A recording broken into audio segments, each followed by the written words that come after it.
Bonjour à toutes et à tous, c'est Mélisse, alias des mailles et des aiguilles. J'espère que vous allez bien. On se retrouve pour une petite vidéo qui ne sera pas un podcast créatif comme j'ai l'habitude de vous proposer.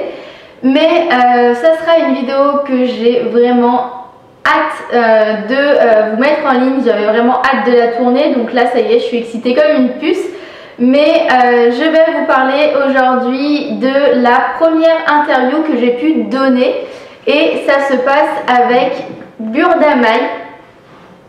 Voilà, donc j'ai le magazine dans les mains. C'est le numéro 12, c'est celui qui est sorti en octobre 2020, début octobre. Et comme c'est Burda Maille, c'est un magazine qui sort tous les 2 mois. C'est le numéro de septembre-octobre, comme vous pouvez le voir, hop, juste ici. C'est marqué en haut dans le coin. Et du coup, je voulais vous raconter un petit peu cette expérience parce que voilà, c'est un super projet qui m'enthousiasme beaucoup. Et du coup, je voulais vous raconter un petit peu comment ça s'était passé, enfin tout ça. J'avais déjà été contactée pour une interview pour une élève journaliste. Mais autour du tricot, enfin voilà, le sujet est hyper intéressant, mais malheureusement l'interview n'a jamais été publiée, n'est pas parue, donc bon, il n'y a pas de souci. Mais du coup j'avais envie de renouveler l'expérience et Céline, la rédactrice adjointe de Burda Maille, m'a contactée cet été et du coup voilà, le projet a pu se mettre en place tout doucement et j'en suis absolument ravie. J'ai un petit peu tardé pour vous tourner la vidéo, etc. parce que, alors déjà tout simplement, j'ai déménagé pour ceux qui me suivent régulièrement, vous le savez déjà, mais pour les autres qui tomberaient sur cette vidéo par hasard, j'ai déménagé récemment et comme le magazine est sorti début octobre, ça coïncidait exactement avec la période de travaux de ma nouvelle maison. Donc j'ai un petit peu tardé et puis je voulais surtout, en fait Céline, la rédactrice adjointe, m'a envoyé 2 exemplaires du magazine, donc j'en garde un pour moi et il y en a un que j'ai envoyé à ma grand-mère parce que voilà, je vous l'ai expliqué aussi plusieurs fois, c'est ma grand-mère maternelle qui m'a appris à tricoter, donc je voulais lui faire la surprise de lui envoyer en lui disant, je lui ai mis un petit post-it sur le magazine, sur la couverture, en lui disant rendez-vous à la page 62 et puis voilà, elle va pouvoir y voir un petit peu ce que j'y raconte et forcément je parle d'elle puisqu'il y a une des questions qui était axée autour de comment j'ai appris le tricot, etc. etc. Du coup, voilà, je voulais attendre qu'elle le reçoive avant de pouvoir vous en parler ici parce que je sais qu'elle regarde un petit peu Instagram. Alors pas forcément YouTube, mais comme j'aurais tendance à publier un petit peu sur les 2 plateformes, je voulais pas que ça gâche la surprise. Et ben on est parti, juste voilà, pour vous raconter un petit peu tout ce processus. J'ai été contactée par Céline en août 2021 du coup. Et on a tout doucement mis ça en place. Elle m'a envoyé la liste de questions auxquelles j'ai pu répondre en prenant le temps de réfléchir à mes réponses, etc. Et après, elle de son côté, elle a traité les réponses, elle a fait la mise en page, elle m'avait également demandé des photos, donc je lui avais envoyé tout ça.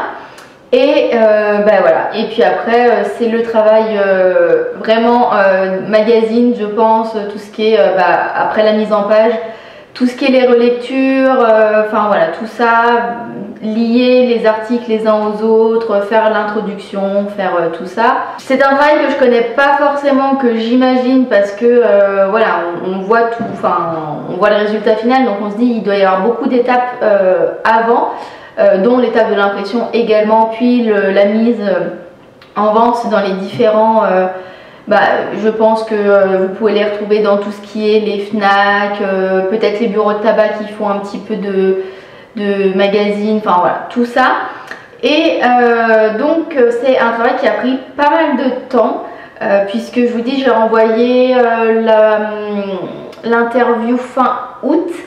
Toutes mes réponses, tous mes éléments, je les ai envoyés fin août et c'est un projet qui du coup est sorti début octobre. Donc voilà, il y a du travail derrière. Moi je suis qu'une toute petite partie de ce travail. mais ça me tenait quand même à cœur de vous le présenter. Donc je ne veux pas tout vous présenter, sinon ce n'est pas drôle.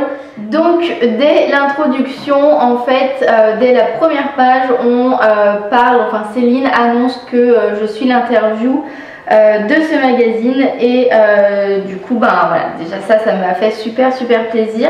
Donc on va se rendre directement à la page de l'interview, même aux pages de l'interview, puisque en tout elle prend 4 pages dans le magazine, donc c'est quand même assez conséquent. Je vais essayer de vous inclure un extrait peut-être un peu plus proche, mais je ne partagerai pas l'intégralité de l'interview parce que voilà, c'est quand même un travail. Et puis je vous invite à aller soit feuilleter le magazine dans vos librairies ou buralistes, etc. si vous voulez la lire en entier, soit carrément acheter le magazine, parce que j'y reviens après. C'est de vraiment chouettes magazines qui sont vraiment très bien faits. Donc rapidement, hop, comment ça se présente. Donc ça c'est la première double page. Et hop, juste après, la seconde double page. Donc du coup, j'ai eu l'occasion de répondre à pas mal de questions.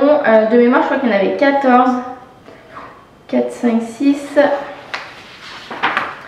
7, 8, 9, 10, 11, 12, 13, 14. Voilà, j'ai une bonne mémoire. Donc du coup, j'ai pu répondre à 14 questions qui étaient axées plutôt autour de ma pratique du tricot, du fait que j'étais quand même relativement jeune pour pratiquer un loisir de ce type-là. Donc voilà, le regard des autres là-dessus, ce que moi j'en pensais. Voilà, pourquoi j'aimais tant partager sur Instagram et YouTube avec vous. Enfin, plein de petites choses, mes projets,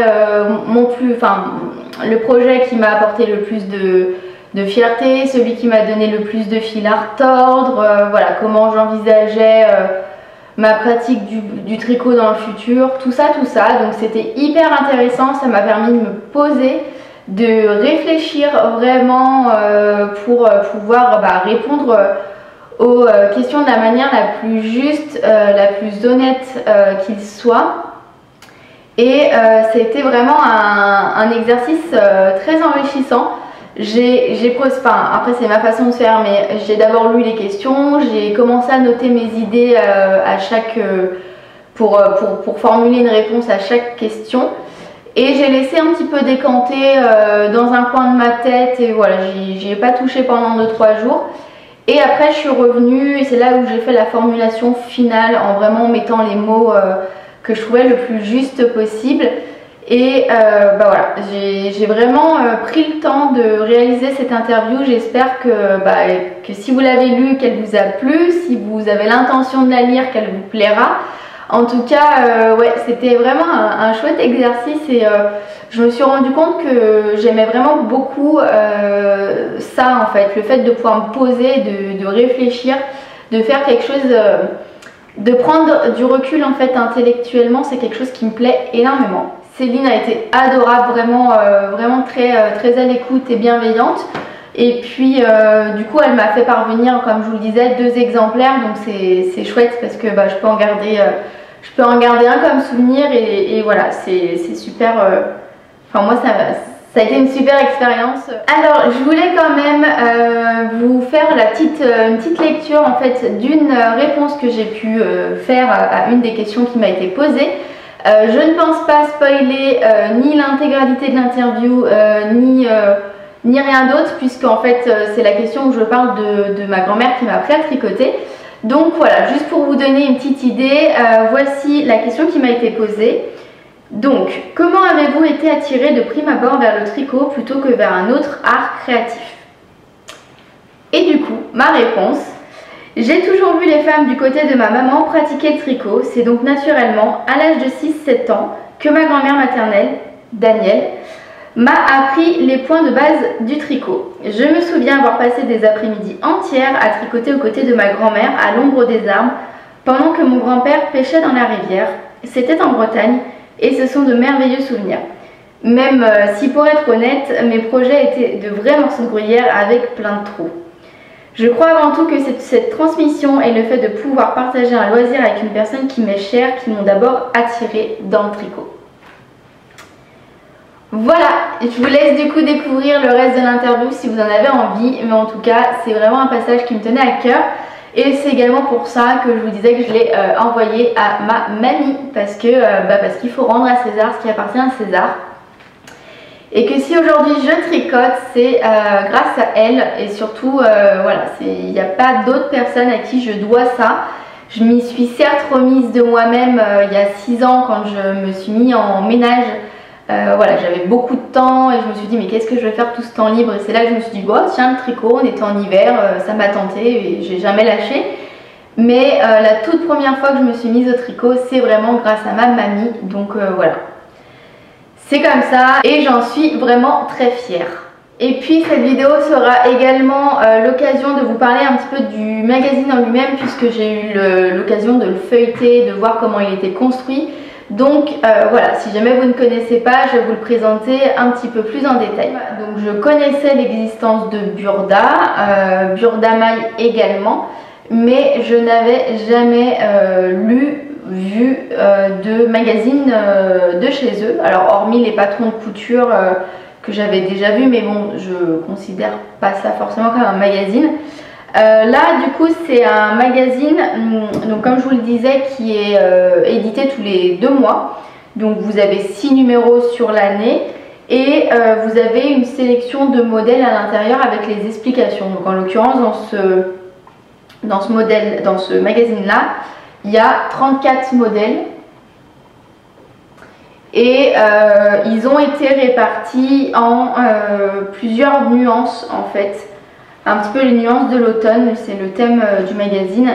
Donc au sommaire par exemple, il y a plusieurs modèles pour le thème Belle en vert, plusieurs modèles pour le thème Souffle d'air frais, plusieurs modèles pour le thème Tricot facile, plusieurs modèles pour Rose élite vin, Doux été indien et Ravissant jaune. Voilà, donc ça fait plusieurs thèmes et à chaque fois vous avez plusieurs modèles qui correspondent.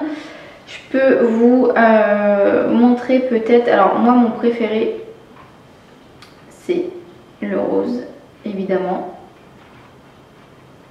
Attendez, là, voilà. Ça fait plusieurs doubles pages comme ça où on vous présente les modèles.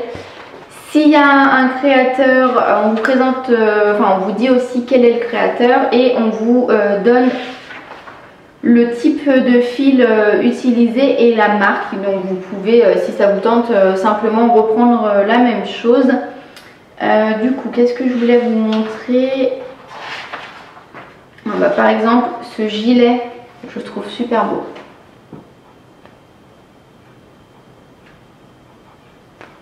Voilà. Qu'est-ce qu'il y avait d'autre qui m'avait plu? Ah bah cet ensemble est magnifique aussi. Voilà. Enfin bon, vous avez ce modèle là, bon ça c'est dans l'autre thème, c'est dans Doux été indien, mais ce gilet là est aussi superbe. Donc bon, vous avez beaucoup de chouettes modèles dans un magazine. J'ai été quand même assez étonnée, alors après c'est peut-être un a priori que j'avais, mais en fait les modèles sont plutôt assez modernes, assez contemporains. Et pas l'image que je m'en faisais où c'était des modèles assez vintage entre guillemets. Donc du coup plutôt agréablement surprise. Ils proposent également des modèles de chaussettes. Et là vous connaissez mon amour pour le tricot de chaussettes. Il y a même également, alors vous avez tout le carnet d'explications, mais à travers vous avez également des petits conseils tricot. J'ai cru voir passer un pas à pas pour tricoter un talon, voilà, un talon alors à gousset a priori, mais ils ne l'appellent pas comme ça. Donc vous avez des pas à pas, vous avez également des conseils, un petit mémo technique, soit de points, comment réaliser tel point, soit les abréviations. Et ça du coup c'est quand même pas mal, c'est souvent à la fin du magazine. Vous avez l'agenda culturel, donc là en l'occurrence c'était rigolo parce que bon, il vous parle du salon, du prochain salon création et savoir-faire qui aura lieu au mois de novembre à Versailles, et il vous présente également les nouveautés, les livres, etc. qui sont sortis récemment, et on parle de celui de Elong avec Anna. Donc c'est trop chouette. Voilà, et bah je crois que j'ai fait le tour. Évidemment à travers vous avez 2-3 pages de publicité, que ça soit shopping enfant, shopping beauté, shopping laine aussi. Enfin voilà, il y a quelques petits conseils et présentations de divers produits. Et à la fin, oui c'est ça que je voulais vous dire, on vous fait un petit teasing sur le prochain numéro. Voilà pour la présentation du magazine. Cette petite vidéo touche à sa fin, j'espère qu'elle vous aura plu. Moi ça m'a fait vraiment super plaisir de pouvoir vous parler de ce super projet. Ça fait beaucoup de super, vraiment, voilà. Mais en même temps, c'était une chouette expérience et voilà, ça me tenait à cœur de vous la partager avec vous. N'hésitez pas à me dire ce que vous en avez pensé dans les commentaires, je prendrai un grand plaisir à y répondre. Et je vous dis à très bientôt pour une nouvelle vidéo. Bye bye.